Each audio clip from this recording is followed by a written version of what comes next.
Can you guys hear me? Hey, GM, everybody. We're gonna make this pretty fun. I'm gonna give you a brief overview of optimism. So, like, everything that we're about. We're scaling Ethereum, but we're not just scaling Ethereum's tech. We're scaling its values as well. So, unfortunately, I can't edit the notes on the side, so it's gonna be this view. But hope everyone's having a nice day. So, before beginning, I just want to talk a little bit about incentive structures. Like, what are we doing here? What is crypto, right? We live in a world of perpetual personal incentives that are pretty individualistic. It's passed down to us from society, go to this college, get this job, do this thing, retire, 401k, all that stuff. And a lot of times these are harmful, right? Like the environment's not doing great. There's a lot of selfish motives in the world. But what crypto allows us to do, very interestingly, is reprogram some of these incentives that we've been taught our whole lives. So there is a mysticism found in blockchains that we don't find in any other technology. The superpower lies in the ability to reprogram incentive models that have been passed down throughout society, right? So enter Ethereum. Ethereum lets you program money. Money lets you program incentives. And incentives lets you program novel social structures. What this means is now anyone can program incentives, right? You don't have to be a king to make a new governance system. You don't have to be chairman of the Fed to make a new monetary policy. You can be in the basement and do this. You don't have to be a Hollywood artist to get exposure for your artwork and get royalties and get paid well, right? So this also lines in with this idea of the unbundling of everything that I think we're seeing in societies currently. So this is a great example of it in the form of the media, right? People magazine, this was like the dominant thing back in the day of everyone would read People magazine, this was the thing. And then came the Kardashians. The Kardashians took over People magazine. More people were now following this family. And I was like, whoa, okay, great. And then came TikTok influencers. It's like, whoa, anyone can now create content and be seen. And it's this idea of the unbundling, right? Like now any individual who has a mission, who has a unique thing they want to express in the world can express it.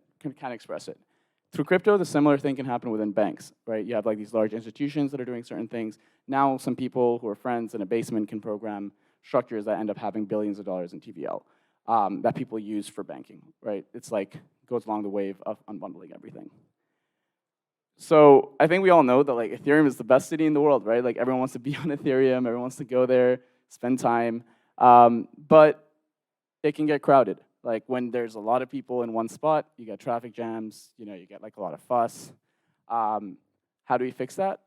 Enter optimism, right? So just like how big cities need skyscrapers and subways to operate properly, Ethereum needs optimism, right? We are kind of providing the skyscrapers and the transport layer and everything for Ethereum to scale in a way and make that city that I was mentioning here more livable. But we don't just scale Ethereum's tech, we actually scale its values as well, right? How do we do that? Through this thing called retroactive public goods funding. So if you look at the fees that Ethereum generates, just today it generated $5 million. 5 million, that's a lot, right? But where is this money going? It's mainly, it used to go to miners, now it's going validators, et cetera. It's going to specific people in a way. But it's not necessarily going to the community as much as maybe we would like. So with Optimism, this is Optimism sequencer revenue. We're just starting out. Average of about $30,000 a day. Imagine what this can be as Ethereum scales and as L2 scale for the future. This will just continue growing up in that trajectory, right? This is just the beginning. 100% of these fees that are generated daily go back towards the community, goes back towards public goods. So we've pioneered this model called retroactive public goods funding, where we essentially, if you want to create a public good, you want to do something for free, you want to create educational content for the world, you can do so and know that you'll get retroactively funded by Optimism. One of the things is I think we live in a society that where if you want to do good, you kind of have to be a financial martyr. You want to go help the world, you're going to have to be oh, I'm not going to get paid as much as a banker or as an NBA superstar. We think that's wrong. I think we stand a chance doing what we do in this space to reprogram that model, to reprogram that incentive. And we aim to do that by removing the opportunity cost of doing things that benefit the greater good through RPGF. So now who decides where these fees go, right? There's all these fees, they're going to get bigger, we're going to scale more. Who decides it? Well, around, I think, May, we had our airdrop, and we started our governance collective. So the governance system, which has two houses, gets to decide where these public goods profit, where that network revenue I showed earlier, goes, essentially. So who gets retroactively funded for it, right? This is a little meme. So, initially just like profit motive solves everything. Donation funding, okay, that helps. Quadratic funding, a bit better. Retroactive public good funding, like, let's go, right? So this is a real world example of this.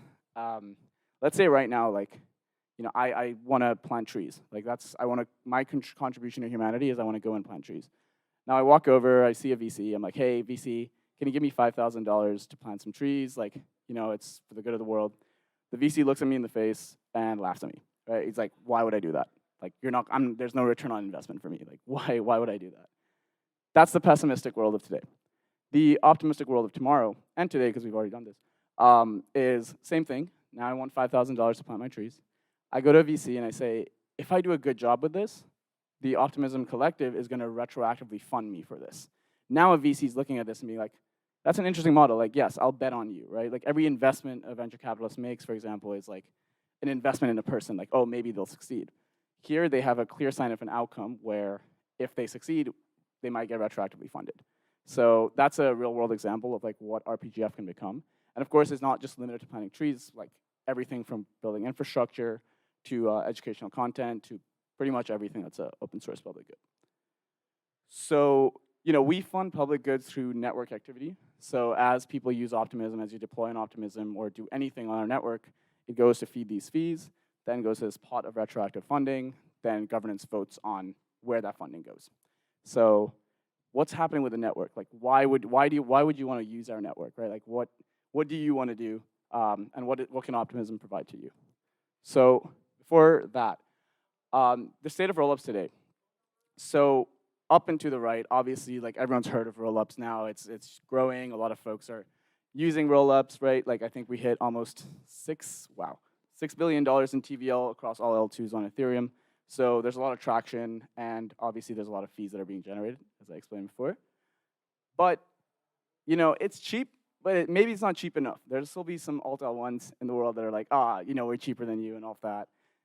Second is like there's a little more decentralization needed, right, with a sequencer, with clients, et cetera. And lastly, like some people might ask, like, what else? Like, what else can a rollup do, except for just scaling this and making it cheaper and faster and all of that? So to address the first one, we do a little fee reduction. So we actually live in a world where we're planning on rollup fees going to 0, and we're going to achieve that through proto-dank sharding. So it's called EIP 4844. And Liam, who's over there, and Proto Lambda, and a bunch of Mofi, and a bunch of people from the OP Labs client team have been working on this and trying to do this for everybody, because EIP 4844 actually benefits every single rollup out there. We strongly believe that a rising tide lifts all boats. So EIP 4844, and a quick explanation of that, which I'm going to try to do the best. I don't have my notes on here. So is a toilet metaphor, right? So how can we think about what EIP 4844 is, or EIP 4844? So let's say you're like in line at a crowded festival, and you're going to the Ben's bathroom, right? The toilet only has stalls, so regardless if you're like peeing or pooping, you have to use the stall, right? Obviously, a number 1 takes less time than number 2, so it's not hyper efficient for everyone to be using the same stall. You can solve this problem by adding a urinal, and essentially urinals are only used by people who need to pee. At least I hope so. Now the toilet has 2 separate lines you can go to, right? So what does this example actually mean? Well, in this case, the toilet is Ethereum. The toilet stalls are blocks. Poops are transactions. Pee is data. Pee in a stall is call data, and urinals are blobs. And the lines are the fee market. So the upgrade is EIP 4844. It's just essentially making it more efficient, right? Like not having everyone go to the same line, but have certain people go to lines that are more efficient for them. So that was a Twitter thread written by RayZuEth. It's a pretty good analogy there. So, okay, and second thing we're doing. So this is about multi-client architecture. We are launching Bedrock soon, which essentially is like a pragmatic way for us to start decentralizing. What Bedrock encompasses is theoretically optimal call data submission, consensus and execution, client separation, a microscopic client difference, only 500 lines of code, faster peer-to-peer networking. And all of this is basically in tandem with our idea to not just become EVM equivalent, which we already are, but to become Ethereum equivalent at the very core. This also allows us to easily plug in EIP 4844 when it's ready, which should be soon as well. It also has smarter sync, sequencing, and state submission. So Bedrock is coming out soon, and if you ever want to like read up more on it, we have multiple articles, multiple Twitter threads that explain a bunch. As always, our code is always open source. We build everything openly, so you can access that. Lastly, I think this is something I'm very, very stoked about, is the idea of the OP stack. So the Optimism code base has been forked multiple times. There's been a bunch of rollups that have actually like been using our code base, and we're open source, so we're very much ready for that. That's something that we will always be. But we realized when people forked our code base, they started doing interesting things with it. Like they would mess around with DA layers, they'd add something else, and it would be this like new custom solution using the original like stack that was forked. So we took a long, hard look at that, and we were like, okay, like what if we make that easier? Like what if we make it even easier for someone to do that? And then came the birth of the OP stack. So I think one way to think about it, and this tweet kind of explains it, is you can basically deploy a rollup however you wish with fully customizable features, right? Like you want a ZK rollup that uses like Celestia for a data availability layer, you can go and do that. You want extra throughput, you want to use another DA layer, you can go and do that. We're making it as easy to deploy a rollup as plugging in APIs in Web 2. So you want to like bits and pieces, you want to do Bitcoin rollup, like whatever it is, you can actually experiment. And that's what the OP stack enables you to do. It's like we're fully making it very, very easy to run multiple experiments on the future of rollups and whatever you want to create. With that comes the idea of the superchain. So let's say like, the OP stack is there, we have a bunch of different op chains, people are building crazy sorts of rollups, and now you want to connect them. Now you're like, okay, like I want all of this to feed into one larger thing. Luckily, because the way the OP stack is structured, because everyone's using the same stack, is you can actually have atomic composability. So because this idea of shared sequencing where you have all these op chains, they all use like this shared sequencing model, you can basically connect all these op chains together into what we call the superchain. Where this becomes interesting is basically the idea that the hardest thing right now to kind of deploy a rollup or anything in the space is you can do the tech, you can deploy your own chain, you can deploy a rollup, but then you have to do business development, right? Like you have to like try to get an Aave on board, or you have to get like all these dApps on board. And that takes a lot of time, and that takes a lot of effort, and a lot of times people just want to build cool stuff. So, how do you build cool stuff without having to worry about the whole, like, oh no, like, how do I do this negotiation? How do I do this partnership? The superchain kind of enables that because you can create this op chain however you want. It's connected to all the other op chains. It's connected to Optimism mainnet. You want to do something that's on Optimism mainnet, you can make it really easy for like messages to pass through and basically like interact with stuff that are on other chains. So it literally allows you to make really cool stuff that you've always wanted to do, not have to worry too much about liquidity because everything's connected. But that is a superchain, and it's a work in progress. I think when Bedrock is released, this is going to be easier to actually use. We do have one example of an op chain of sorts that's already come out by the folks at Lattice. It was called OP Craft. It's essentially a full voxel game that's its own blockchain, and it was built on Bedrock. So literally like an entire game that's its own blockchain. It could have, if you were to hack on it, you can make like an AMM that's like in a cave somewhere or something. So that's just like one example. I think the OP stack and the superchain kind of enables multiple avenues, and we kind of have released this thing. And we'll see what can get built on it. But it's allowing for full composability, it's allowing people to run experiments, and connecting all of them together into one larger superchain. So I think this is a question that comes around a lot as well, is like, what is our path to decentralization? So our path to decentralization, I should be larger, sorry. 2023, we want to create a fault proof which proves L2 Bedrock blocks. We also want to work towards decentralized sequencer selection via OP. Then deploy bonded sequencer using single client fault proof with instant upgrade keys.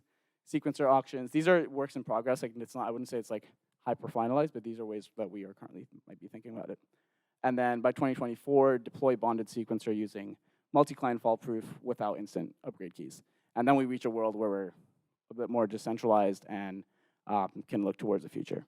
So to kind of summarize a few things here, like what we're really aiming for is solving the blockchain trilemma. And optimism is getting closer and closer towards being in that middle spot right there. This is our ecosystem at this point. Lots more protocols being added every day. And I think when we look at what I just mentioned with the op chains and the superchain at large, we'll have a lot of different things as well. You name it, like you want a Bitcoin ZK rollup, different DA layer, like all of these things are possible. And we're excited to see what you guys will build. Thank you. Happy to take any questions right now.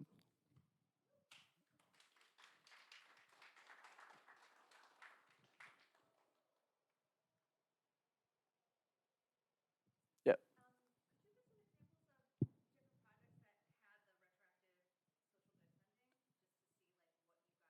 Yeah. Yeah. So we did a RPGF round. We did a first one, and don't remember the exact list, but you know, Solidity, Aragon, EtherScan. There's a bunch of like public open source things that helped Ethereum, because like we're doing public goods that help both Optimism and Ethereum. Yeah, those are in round one. But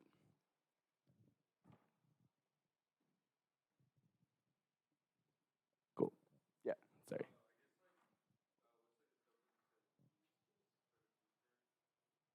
I can't quite speak on that right now, but like, yeah. Currently, it is a governance token that is used. The power there is again like, you know, you have the network fees that I showed you back here. Ethereum does like 5 million a day. You know, rollups are going to scale larger and larger. The fees for our rollups are increasing pretty much every day. Average of like 40K a day, I think, right now. And the governance token basically helps allocate where this funding, because all this fee revenue goes into this pot of RPGF. The token helps like decide where that funding goes retroactively.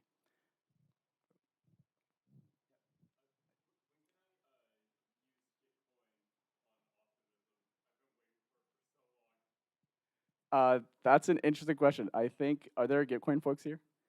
We should have a conversation. Yeah, I'll keep you in the loop, but yeah, that would be awesome. Cheers.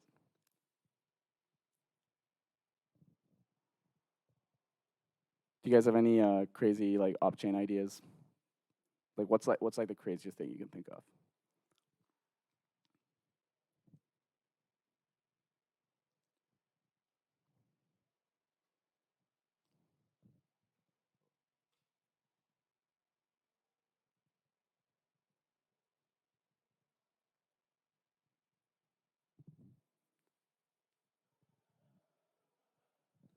Okay, I'm gonna leave it here for a little bit, just in case, you know, just let these questions marinate a bit. Yeah, anything? Yeah, sorry.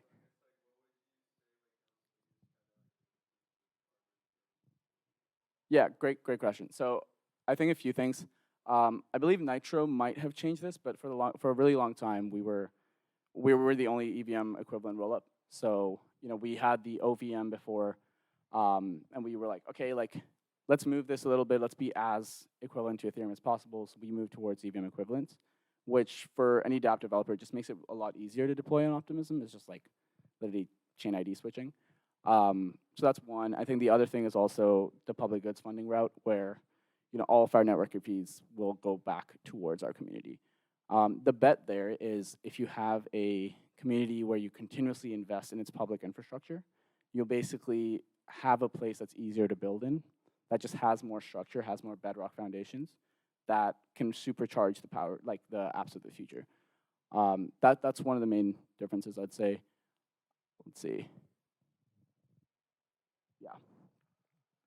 Also, like one other thing that is different is because of Bedrock, that's going to basically like surcharge a lot of these differences a lot more. Because we allow for multiple clients, that unlocks a whole series of use cases. Like you can have a ZK client on Bedrock basically as well.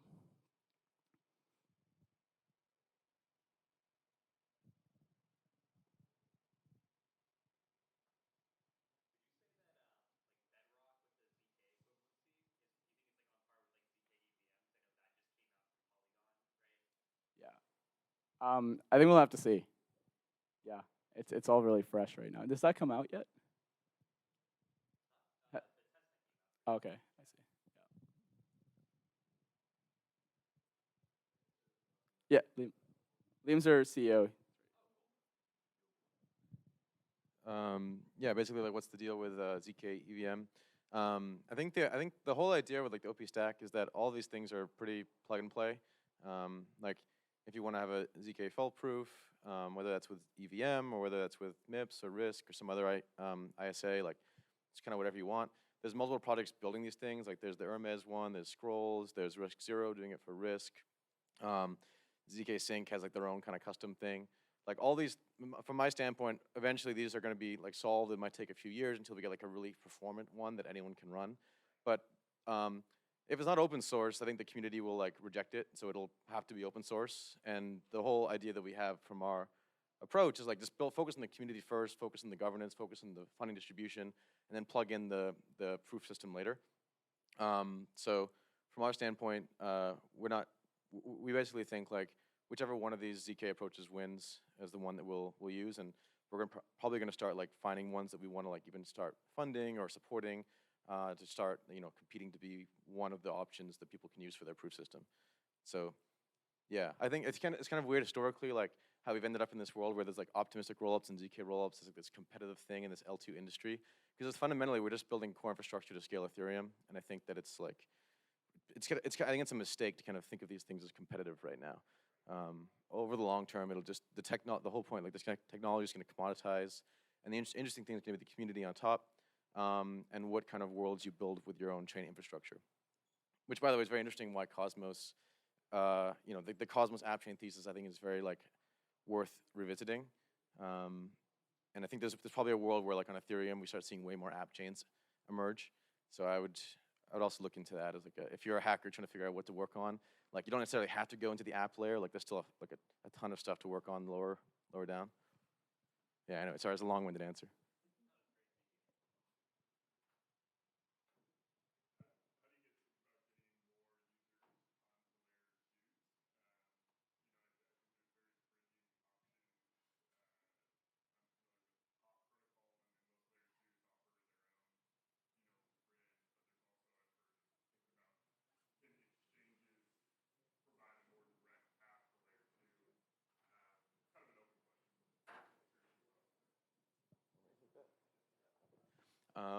How will users get onto L2? So I think one big category is the really obvious one, which is like people that could not use Ethereum, that want to use Ethereum but can't afford it. That class of people, I think they've either like just left, or they went to like Polygon, or maybe they went to Binance Smart Chain, and maybe they are using some application there.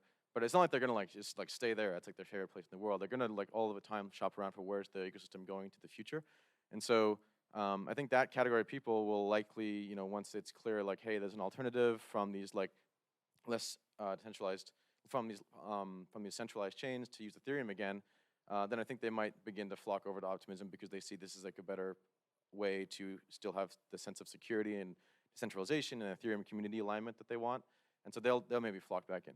But you're thinking more of the technology. I think that's like, again, kind of all like at this point like the standard playbook, right? Every exchange should have a deposit and a withdrawal flow. Any on-ramp, off-ramp all over the world. At this point, there's all these companies. They should just have an Optimism integration. On our side, there's like a whole partnerships team just going all over the place, like making sure we have all those integrations. But I think a lot of those are just like existing crypto users. The more interesting thing is, if we actually have the ability to say, hey, Ethereum is cheap and it works the way you thought it did, it's like less than a penny for anything, then all of a sudden now Ethereum, the product of Ethereum, which is what we're trying to effectively scale with Optimism, will be in the next bull market particularly, will be like super cheap. And so any of those people that like went to Ethereum and churned, they can actually now like actually stick around. And so it could just be the net new audiences that come in the next bull market. And what that is a big open question, but I think that's probably the more important one, is where will the net new users come from?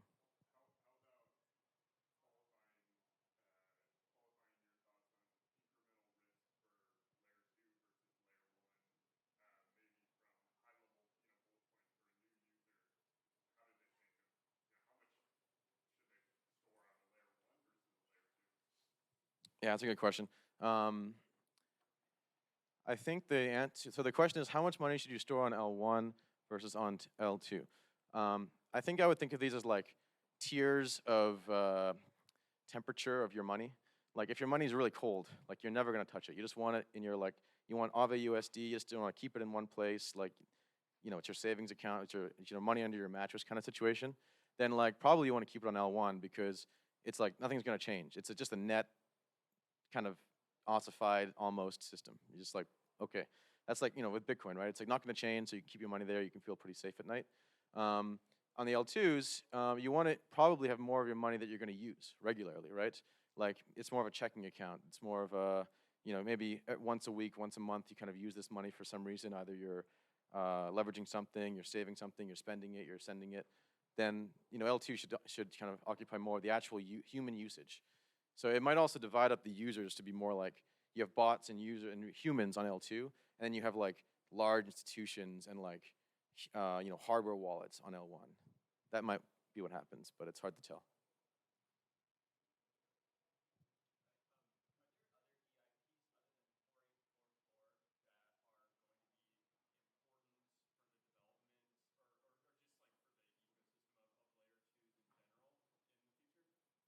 Yeah. Yeah. There's a few. One interesting one is 4444, which is kind of a history expiry. It's more like the lack of a necessity for clients to store long-term history. Because, like, for example, right now, if you're like the Geth team, or if you're our team also, every time like there's some evolution to Ethereum that changes the way it works, like you're not like upgrading your software, deleting a bunch of the old code. You have to like add new code and also maintain all the old code. So the Geth team has to maintain all of the code from every previous hard fork, and it all has to work perfectly. And that's an enormous amount of technical debt. So 4444 removes a huge amount of technical debt. And the reason why that's important for L2s is that on L2s, you are reusing the client software. At least that's what we're doing, and that's what Arbitrum now is doing too. So you want that software to be minimal and simple and have the minimum possible technical debt. So that's a big one. Another one is Beam Sync. I don't know the number, but Beam Sync is really interesting because it makes your, wow, there's a lot of folks all of a sudden. Beam Sync is really interesting because it enables you to sync a node from a lazy loading perspective. So instead of like syncing block by block or syncing with like Merkle proofs or syncing sort of like through many proofs, you sync as you execute. So like you wanna run a transaction and your EVM trace gets to a point where it's like, hey, I don't have this data. It'll then find other nodes that have the data and then sync it. And the reason why that's important is that the way a fault proof works is that it's the exact same process where like you execute the code and all of a sudden you don't have the data, so you need to get a Merkle proof to show that the data exists in some state root. So it makes the fault proof execution code look identical to the execution code, period. So again, like it lowers the diff even more for writing an L2, which is, again, it's the whole philosophy that we have with the design. I want to mention one more. One just really fast shout out. I think it's also a good hackathon kind of thing to think about, is that eventually the EVM is going to ossify, and you're going to have kind of L2 EVM, right? And so EVM can be, L2s can be an experimental ground for creating your own like version of the EVM. So you can imagine a world where there's like an optimism with account abstraction, and you can experiment with account abstraction on an L2 because you can actually get the whole ecosystem of the technology around the EIP, like the developer tooling, the Geth changes, the Solidity changes, and so on, the wallet changes, all working on a mainnet production rollup before it's on L1. So, you know, L2 EVM and like the evolution of the EIP process in general is also like a really important category for people to think about. Is there another workshop? Sorry. Okay. Oh, it's Polygon? All right. Go Polygon. All right. Thanks, everyone.